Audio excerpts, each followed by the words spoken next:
Disclaimer: Detention to anyone who fails to credit J.K. Rowling for creating Harry Potter.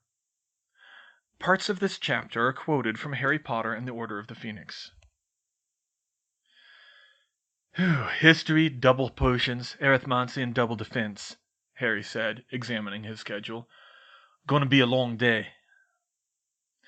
Maybe it won't be so bad, Hermione said, not really believing it. 2 and likely 3 of those classes were not pleasant at Hogwarts. Suddenly, she remembered something she hadn't had time to think about all last year. Before she left Hogwarts last time, she had presented a rather extensive list of complaints against Professor Snape to Professor McGonagall. Had anything ever been done about them, she wondered? But she tried to encourage Harry. We could probably do worse than a ministry worker for defense, Professor. Have done worse, depending on how you think about it. And I think you'll like fifth-year arithmancy, Harry. You'll get to make your own spells this year. And the advanced algebra techniques are much more useful for... Will you lay off, Hermione? Harry snapped, and Hermione jerked back with wide eyes. Everyone knows how much you love arithmancy. It doesn't come so easy to the rest of us. You're always going on about it, and it drives me mad sometimes. And then he stood up and stormed out of the great hall without finishing his breakfast. Harry! Hermione called after him, but he didn't look back. What on earth was that? She said. I've never seen him snap like that before. I have, Ginny said. You have? She asked in shock. Well, sort of. When he had that fake fight with me, it started to seem pretty real. He's never talked about getting annoyed with arithmancy, though. Why would he say that, then? Dunno. I think he's just on edge today. He already yelled at me when I mentioned my roommates don't believe him about you-know-who, even though I told them to shut their big fat mouths, or I'd shut them for them. Really? He did that to me on Saturday. He really shouldn't be taking out his anger on his friends, Hermione said with a frown. Who else does he have, though? Ginny said. I guess Sirius, but he doesn't like fighting with Sirius. I just let him let off some steam as long as he doesn't push it too far. Hermione could understand that. Harry was so neglected growing up, he didn't have healthy ways to deal with his anger as much as most people, and he saw Sirius as such a father figure. He wouldn't want to hurt their relationship. But that still didn't explain why things were so different this year. Stress about Voldemort being back? Plain teenage angst? Hermione's gut told her she was still missing something, but she couldn't guess what.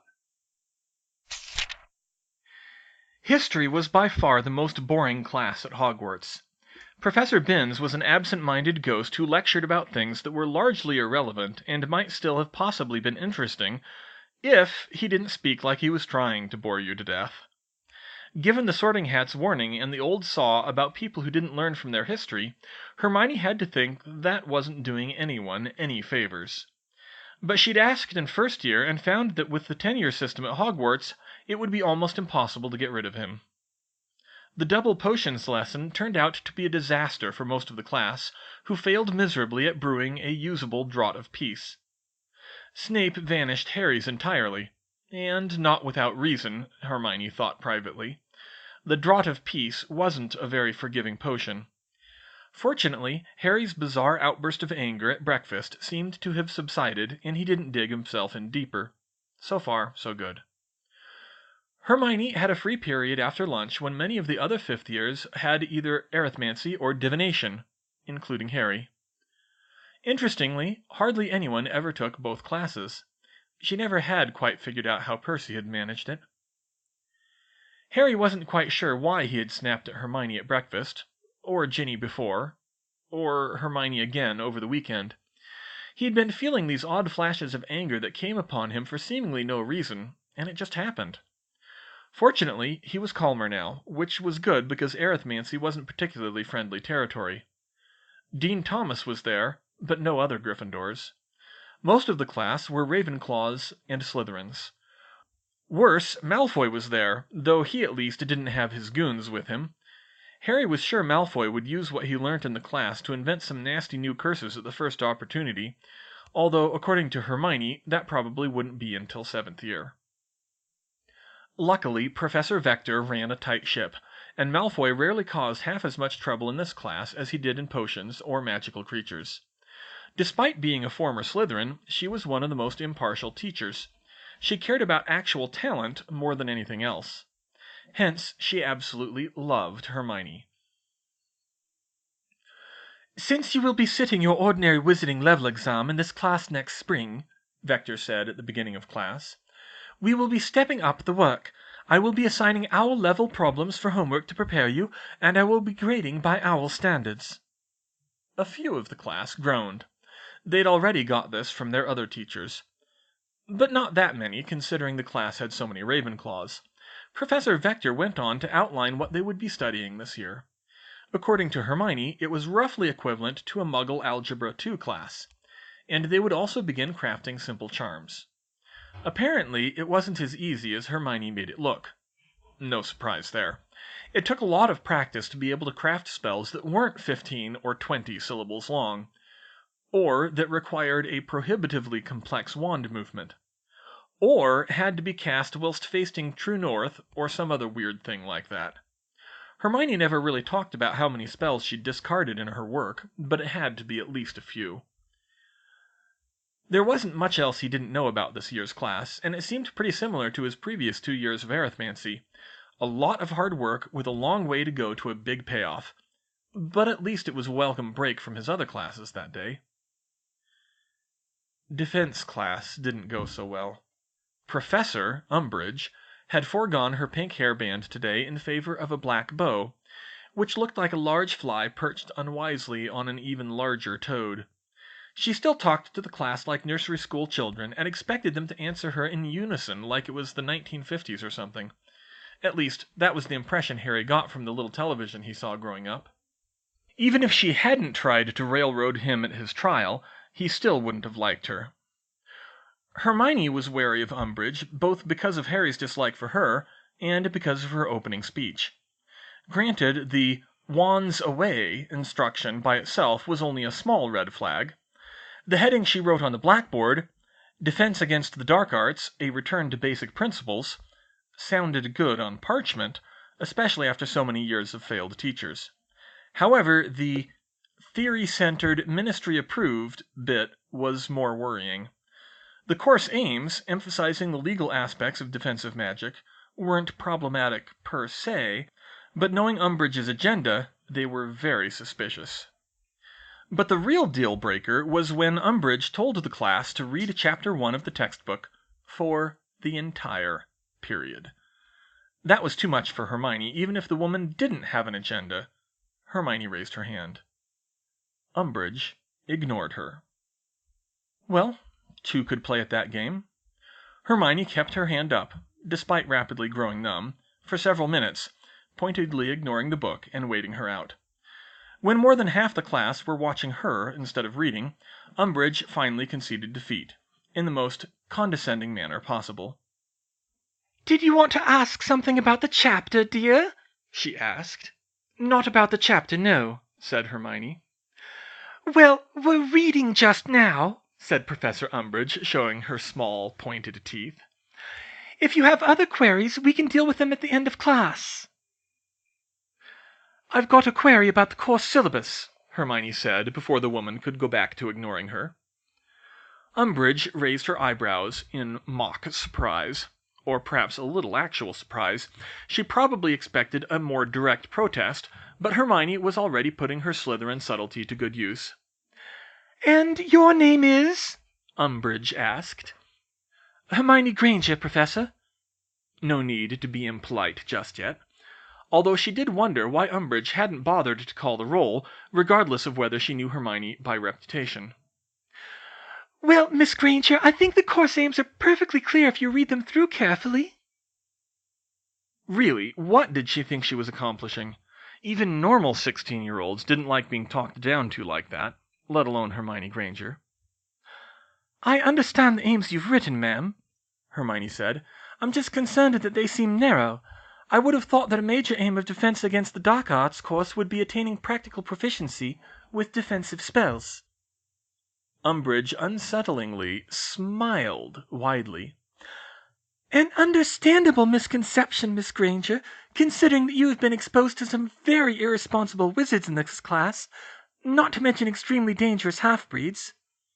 If you mean Professor Lupin, Dean Thomas started.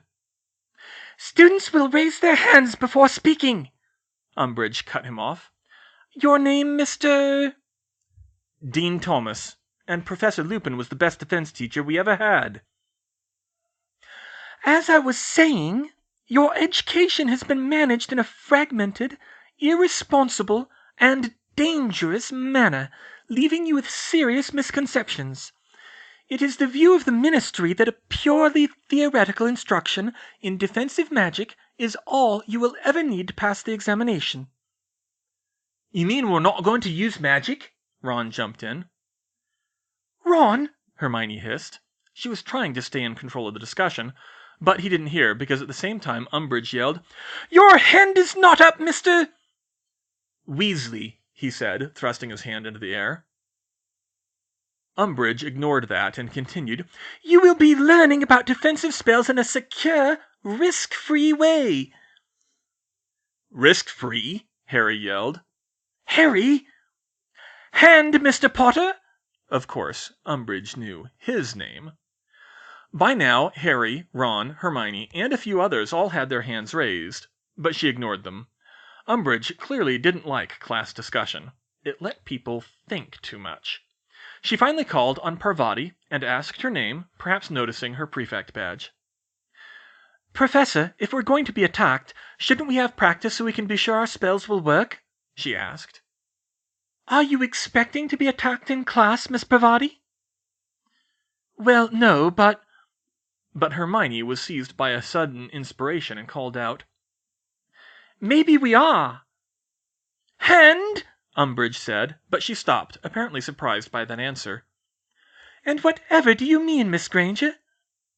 Hermione mirrored her broad smile and said, It's public record that I have been personally attacked multiple times in this school, including twice by your predecessors in this post, and once by the Dementors that Ministry Fudge placed around the grounds. It's why I transferred to Beauxbatons in the first place. I think we have good evidence that this school isn't perfectly safe, ma'am, she added as an afterthought. Well, there are no Dementors here now, and the Ministry would never condone a teacher attacking a student, she replied, her voice turning hard and losing her false sweetness. With appropriate management, no one will want to attack children like you here. Oh, really? Harry cut in. What about Lord Voldemort? That certainly got a reaction.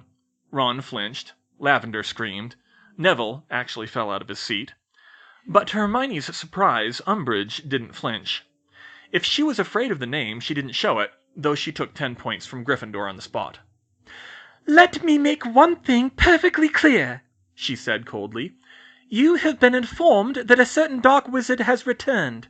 This is a lie. It is not a lie, said Harry. I saw him. I fought him. Detention, Mr. Potter. Tomorrow evening, 5 o'clock. My office. I repeat, this is a lie. So Cedric just cut his own arm and leg off? Harry demanded.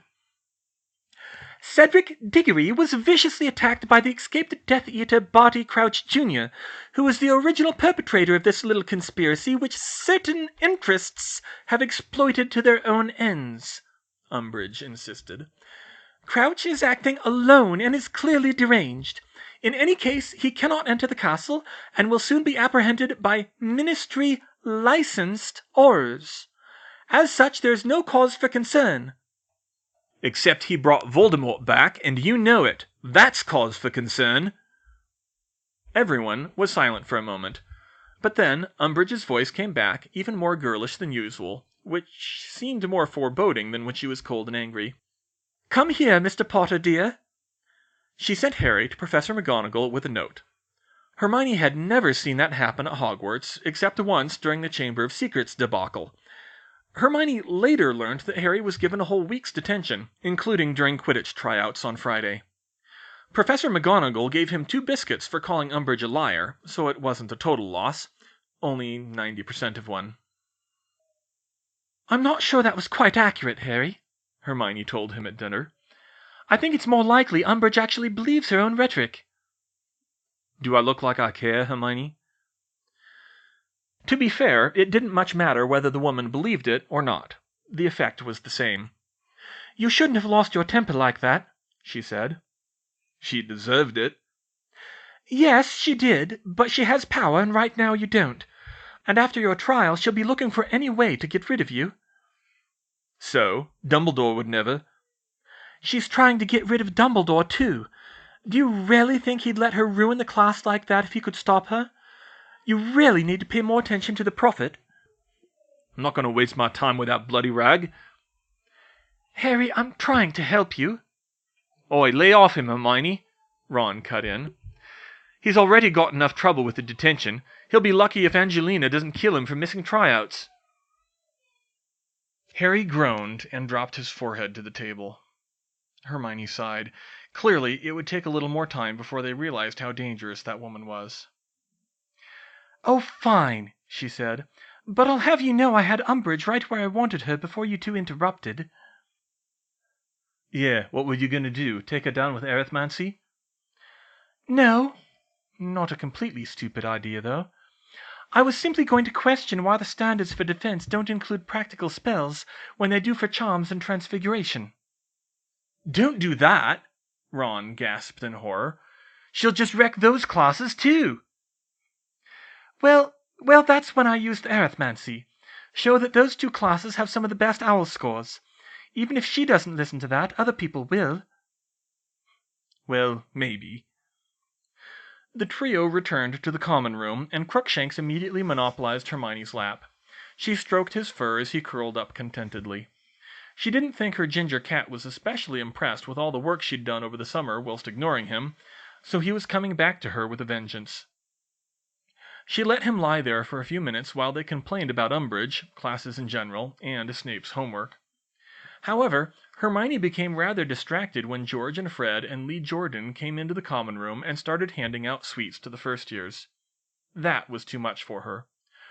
"Ron, you need to do something about your brothers," she said. Ron looked over at the first years, who were chewing on some sweets that had come out of a suspicious-looking paper bag. "What makes you think I can control them?" he said. "Besides, George is your boyfriend. God, that sounds weird," he muttered to himself. "But you're a prefect, Ron," she replied. "It's your official responsibility.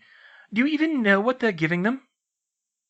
"Fainting fancies," Harry said. "What?" "They're fainting fancies." "How do you know?" Harry pointed. One by one, the first years wobbled and dropped to the floor. "That's it!" Hermione stood and walked over to the older boys. "That's enough, you three!" "Yes, I'd say this dosage looks strong enough," George said. "George," she chided, "I told you this morning you can't experiment on the first years." "We're paying them," Fred cut in. "That doesn't matter. Will you pay extra if something goes wrong with your potions?" "Nothing's going to go wrong," Lee insisted, not looking worried at all. He dropped a purple sweet into each of the unconscious first years' mouths. "They'll come around pretty quick." Indeed, the children started to blink awake at once. "Yeah, we did good work," George agreed. "This was a tricky one. We had to make the antidote quick dissolving so someone could give it to them while they're out." "Yep, melts in your mouth but not in your hand," Fred said cheerily. "Say, maybe we should put that on the wrapper." "You'd be ripping it off of M&Ms," Hermione said flatly. "And anyway, how do you know it's safe?" "Well, we tested everything on ourselves first," George reminded her cheerily. "We're always careful about that." Hermione resisted the urge to roll her eyes. It seemed as if her boyfriend really was that clueless. "Oh, really?" she answered acerbically. "And did you check your recipes against the reaction tables to make sure there were no bad reactions with other common potions?" "Sure we did," Fred and Lee said at once. She was a little surprised by that. That was more of a Newt-level topic. "Did you check if they contained common allergens?" "Yes." "Did you check the ingredients in your antidotes?" Fred and Lee both droned, suddenly looking worried. "Exactly. You need to think about things like that. Did you check what happens if someone takes just the antidote without the thing it's supposed to cure? Or fails to take the antidote at all? Or takes too much of it? Or takes the wrong antidote, for that matter? All those sweets look alike to me." "Okay, this is a little more complicated than I thought," George said with wide eyes. Hermione turned back to him. You think? And I don't appreciate you using yourself as a guinea pig either. If you must invent new potions, you should start with animal tests. Honestly, she knew that they wouldn't know anything about the Medicines Control Agency's standards for clinical trials, but she thought a boy like George would at least have some common sense. Oi, we did some, Fred protested. You did? Yeah, George said. Well, sort of. We tested what we could on garden gnomes at home before we moved to... He coughed as the Fidelis charm tied his tongue. Well, you know where. We didn't take anything that would have killed them. Hermione rolled her eyes. Yes, because dying is the only bad thing that could happen. Lee glared at her in annoyance. All right, Miss Smarty Pants, how would you test something like this? Oi, only I'm allowed to call Hermione Miss Smarty Pants, George protested, followed by an ow as Hermione smacked him in the back of the head. This is the benefit to dating a dentist's daughter, George, she said primly. I actually know how these things are done. In the Muggle world, new drugs, Muggle healing potions, are rigorously tested in multiple rounds of carefully controlled experiments. You start with direct exposure to blood samples and animal tests to accurately establish effective doses and toxicity levels before they're ever given to a human being. Then, you give them to a small number of healthy people, usually adults, with round-the-clock monitoring in case something bad happens. In tiny doses starting at a tenth the intended dose or less, and gradually increasing to find out what the safe dosage is for humans. And you do it at different times of the day to see if anything changes if they're taken in the morning or the evening, or with or without food. Only then do you even think about giving them to patients as an actual cure. Bloody hell, we don't have time for that, Fred exclaimed. Well, you have some advantages, she conceded. It looks like you've done most of the legwork with safety thanks to your idiotic methods, and the magical world is so tiny, the standards are lower, but still you can't be experimenting on the first years. Merlin's beard, take it easy, Hermione, Fred replied. We're just trying to make sure the dosage is right so it lasts the right amount of time and gives just the right symptoms. Then do it properly, she said. If you want to experiment with these sweets, you need to start with the 7th years, people who are of age. 7th years want more money, George interrupted. She sighed. If money is a problem, ask them to help you test them in exchange for early access to the skiving snack boxes. You're the ones who keep saying people will want them right away. I thought you didn't even approve of the skiving snack boxes, he said smugly. I don't, but I care more about safety. If you won't stop with them, I can at least make sure no one gets hurt. Test all those things I mentioned about wrong dosages and wrong antidotes, and time of day and such, to make sure you've got all the kinks worked out, and then try them on the younger students. Fred just shook his head at her. Hermione, which of us has been in this business longer? You have, but... Then trust us that we understand the business better than you do. You may be brilliant, but we have the street smarts. But that's not the point. We don't have the time to run all those tests you want. We have to start somewhere. Actually, I think she kinda has a point, George interrupted his twin. Fred and Lee both gasped loudly, and not a fake gasp that they would make as a joke sometimes. This was a real one. They were actually shocked at George's words. Hermione suspected that wasn't a good sign. George, you know we're already back-ordered on the snack boxes, Fred said worriedly. We can't afford to miss a delivery when we're just getting off the ground. So offer the experimental batch to people who've ordered already, George said, starting with the 7th years, he added to Hermione. Have you gone balmy, George? Fred said. We can't give an unfinished product to paying customers. Think of our reputation. It could work, Hermione said.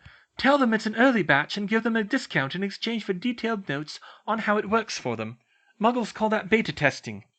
They normally used it for computer programs, but whatever. It doesn't work like that, Hermione. People are buying this stuff to get out of class. They're going to want to make sure it's reliable. We could at least try it, George protested. I'm not going to take chances like that with our business, George. You always take chances. Not with this. Besides, you designed the potions. You know they work right. Yeah, if they're used correctly. What if something goes wrong, like Hermione said? It'll be just as bad if we put a little thirsty in the hospital. You're still taking chances, like always, just on something different." "What is this, bro? You've never been like this before," Fred asked. "I think Hermione's been a bad influence on him," Lee jumped in. "Excuse me?" Hermione said indignantly. George glared at his two partners. "Hermione's been known to have a good idea or two from time to time," he said, without a hint of humor, "including all last month." "Yes, but she's also one to play it safe, switching schools and all after third year." "Oh, you did not just go there," she said. "Hey, I'm just saying you can't start a business without taking a few risks." "Risking a lawsuit doesn't sound like the kind of risk to be taking to me." "Well, that's why you're a swotty arithmancer and we're—" But they didn't get to hear what Fred thought they were, because George stepped in directly in front of him and said, "Oi, Fred, lay off Hermione. She's just trying to help. And I happen to like her idea." "Well, I don't. And I never thought you'd side with her over your own twin." "Oh, really? And what if Angelina told you to cut it out?" "But she hasn't," Fred snapped, conspicuously ignoring the question. "So what about you do this your way and I'll do it mine, huh?" George glared at him silently for a long time. Lee looked too afraid to step into the argument again. "Are you going to try and stop me?" Fred pushed his twin. "Fine, deal," George grumbled. "We'll see whose idea's better." He turned and stomped away. Hermione watched him go with wide eyes. She'd never seen the twins like this before. Merlin's pants, they were actually fighting. She turned back to Fred and Lee, and opened and then closed her mouth a couple of times. Somehow, she felt a little too guilty to actually tell them off. Instead, she just mumbled, "We might not try to stop you, but Parvati might," before hurrying after her boyfriend. "Sorry you had to see that, Hermione," George muttered sulkily when she caught up with him. "You're sorry?" she said in surprise. "I'm the one who should be sorry. I never meant to start a fight between you two. I just wanted to make sure you were being responsible." "It's all right," he said, though he didn't really sound like it. "Fred'll come around. You're right, too. He does just need a kick in the pants once in a while. Always has, even when we were little. I remember when we were 8, Fred roped me into trying to get Ron to take an unbreakable vow to be our slave. We wouldn't have actually been able to do the spell, of course, but it was still the only time Dad ever spanked us instead of Mum. And when he figured out whose idea it was, he made sure Fred got the worst of it and then gave me a good long talking to about keeping him in line because somebody had to do it. He's always been like that. We just don't like to show it in public." "Wow," was all Hermione could think to say. "Yeah, that's what everybody says when we tell them. You didn't have any idea, did you?" "I had some, but I didn't realize it was like that. You're sure you're all right?" "Yeah, Come here." George's kiss did make it pretty convincing. "Hey, Hermione, what's up with Fred and George?" Ron asked at breakfast the next morning. "They're not talking to each other. I haven't seen them like that since I don't even know when." "They do that once in a while," Ginny said, "but it's usually part of a prank. They actually looked mad today." "Oh, that!" Hermione groaned. "We had a disagreement about how they should do their potions testing." "And by we, you mean?" Ginny said shrewdly. "George and me against Fred and Lee. We were trying to get them to be a little more careful not to hurt anyone with their testing, and they weren't having it." "Wow, I didn't think even you could split them up," Ron said. Hermione wasn't sure whether he looked amused or angry. "What have you been doing to George to pull that off?" "Ronald!" Ginny hissed as Hermione gave him a scandalized look. "What?" "Do you ever think before you open your pie hole?" "What?" he protested. "Never mind. You don't think it's serious, do you, Hermione?" she asked worriedly. "No, or at least I hope not. It should be sorted by the end of the week, if all goes well." "I hope it does, then." "On the bright side, no Snape today," Harry said, trying to sound cheerful, and failing.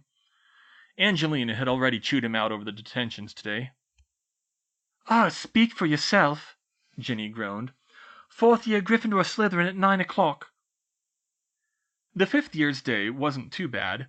Charms featured a review of summoning charms, while in the Transfiguration class that followed, Professor McGonagall started a new unit on vanishing spells. "It is too simplistic," she said, "to say that vanished objects cease to exist. As a practical matter that is true enough, but you cannot master the spell by thinking of it in those terms. Alternatively, a philosopher might say that vanished objects go into non-being, which is to say, everything. A poetic statement that delves into the deep meaning behind vanishing and the other related branches of magic. And if you continue to Newt-level transfiguration, we will explore it more thoroughly. However, to pass your owl, you will need to understand the magical theory of vanishing spells, and this is easiest to understand as the inverse of conjuring spells, even though vanishing spells can be used on non-conjured objects. Conjuration is also a Newt topic, but briefly it is transfiguration of something from the null element, nothing. Arithmancy students, this will be familiar to you. Conjuration is the special case of a transfiguration spell where the left side of the equation is 0 rather than a particular antecedent that leads to a particular solution. Vanishing is the inverse spell, which unmakes the conjured object and disperses the magic in it into the environment. Hence we say it goes into everything. Gamp's law still applies to conjuration, with one notable limitation. Some transfiguration is permanent, and some is not. However, conjuration is never permanent. A conjured object is always a magical construct rather than a real thing. If it is a simple inanimate object like a chair, it may serve as well as the real thing, but it will not last. However, Gamp's law does not apply to vanishing. Vanishing has its own different set of limitations, thanks to its ability to disperse magic. Vanishing is a quick and easy way of getting rid of a conjured object, and it can also be used to get rid of small, unimportant, real objects such as bits of rubbish, even if that rubbish includes food, cloth, or potions that cannot be transfigured. However, nothing of great value can be vanished, nor can any true living animal. That seemed odd to Hermione. Not any living animal? Some animals were nearly microscopic. If you vanish a ratty old pillow, would it leave the thousands of dust mites living in it behind? Would the average wizard even notice? She made a note to investigate that more closely, if she could ever find the time. Professor McGonagall taught them the first vanishing spell they would need to know and set the exercise for the day. They would be vanishing small, conjured snails, of which she had prepared a bucketful. That also surprised Hermione, so she questioned Professor McGonagall directly on that one. "Why are we practicing vanishing on conjured animals, when the more practical use of the spell would be to vanish bits of rubbish and such?" "Excellent question, Miss Granger," McGonagall answered. "It is because you should learn the most general form of the spell first, and the general form is the inverse of the free conjuration spell. Moreover, just as we begin learning untransfiguration spells early, it is essential to be proficient in vanishing before attempting conjuring, including being able to vanish the conjured animals we will often work with. Conjuring is purely intent-based magic and so can easily go wrong, much more easily than with ordinary transfiguration, with unexpected and disturbing results." That sorted things nicely, and Hermione found she did pretty well with vanishing spells, successfully vanishing her snail on the 3rd try, earning 10 points for Gryffindor. "Oh, I've missed saying that to you, Miss Granger," Professor McGonagall said. She even exempted Hermione from the homework after that performance. In Care of Magical Creatures, Professor Grubbly-Plank started them off with bowtruckles. There was no news of Hagrid, although Malfoy smirked at them and implied he knew something. Anyway, Hermione thought Professor Grubbly-Plank was a better teacher, although she couldn't say that in front of Harry and Ron. After that, Professor Sprout had them all spreading dragon dung in herbology, which was unpleasant, but not as much as certain teachers she could name. At that point, after a long day, Harry had his first detention with Professor Umbridge. Hermione waved him off with a simple, "Good luck, Harry, see you at dinner," but he never came to dinner. When she looked up at the high table, she noticed that Umbridge was absent as well. Even as the meal drew to a close, neither of them appeared. Hermione assumed Umbridge was keeping him through dinner and was planning to raid the kitchens for herself afterwards, and so Hermione made a sandwich for him to eat when he got back, wrapped it in a napkin, and set it by the fire in the Gryffindor common room while she did her homework and waited for him to return. By 10 o'clock, Harry still didn't show, and she was starting to get worried. What if Umbridge had tried another ploy to get him expelled, or otherwise removed from the school?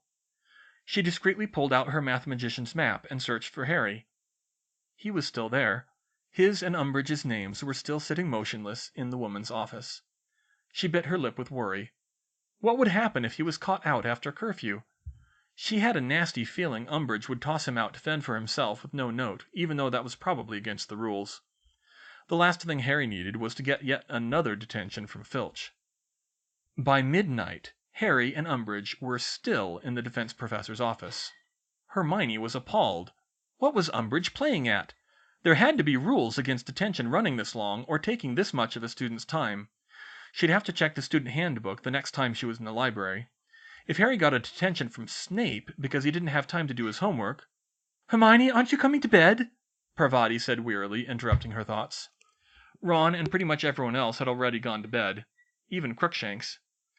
"I'm waiting up for Harry," Hermione said, equally wearily. The sandwich sat cold and nearly forgotten on the side table. "Oh, where is he?" "Still in detention." "This late? It can't be. No detentions run this late. He's probably just avoiding you for some reason." "No, I know..." Hermione stopped herself. "I think I know him better than that." "I don't know. I still believe him, mind you, but he seems troubled this year. He could be hiding things from you." "I'm sure this isn't one of them." "Well, if you say so. But remember, you told me in love to make sure you always got to bed at a decent hour. You know how you get when you don't get enough sleep." "I know, Pav," she said with a sigh. She'd run herself into the ground more than once with that problem. "This is one of the exceptions, though. I want to make sure Harry's all right." Parvati pressed her lips together, trying to look stern. She was filling her prefect's role admirably. "All right, then, but I really hope you're right about him."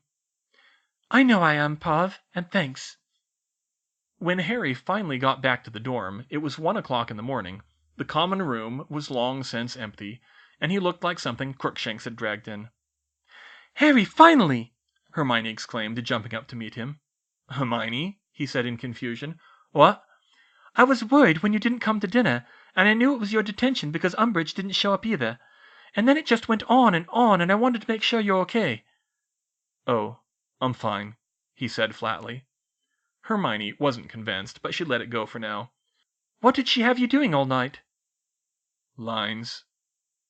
"For 8 hours?" She did the maths. That had to have been at least 1,000 lines, maybe 2,000. "Yeah, you know she hates me." "Yes, but still, I saved you a sandwich from dinner." "Not hungry." He started up the stairs. "But you missed it completely." "Not hungry, Hermione. I need to get some sleep." And he climbed out of sight, leaving her once again wondering what she was missing.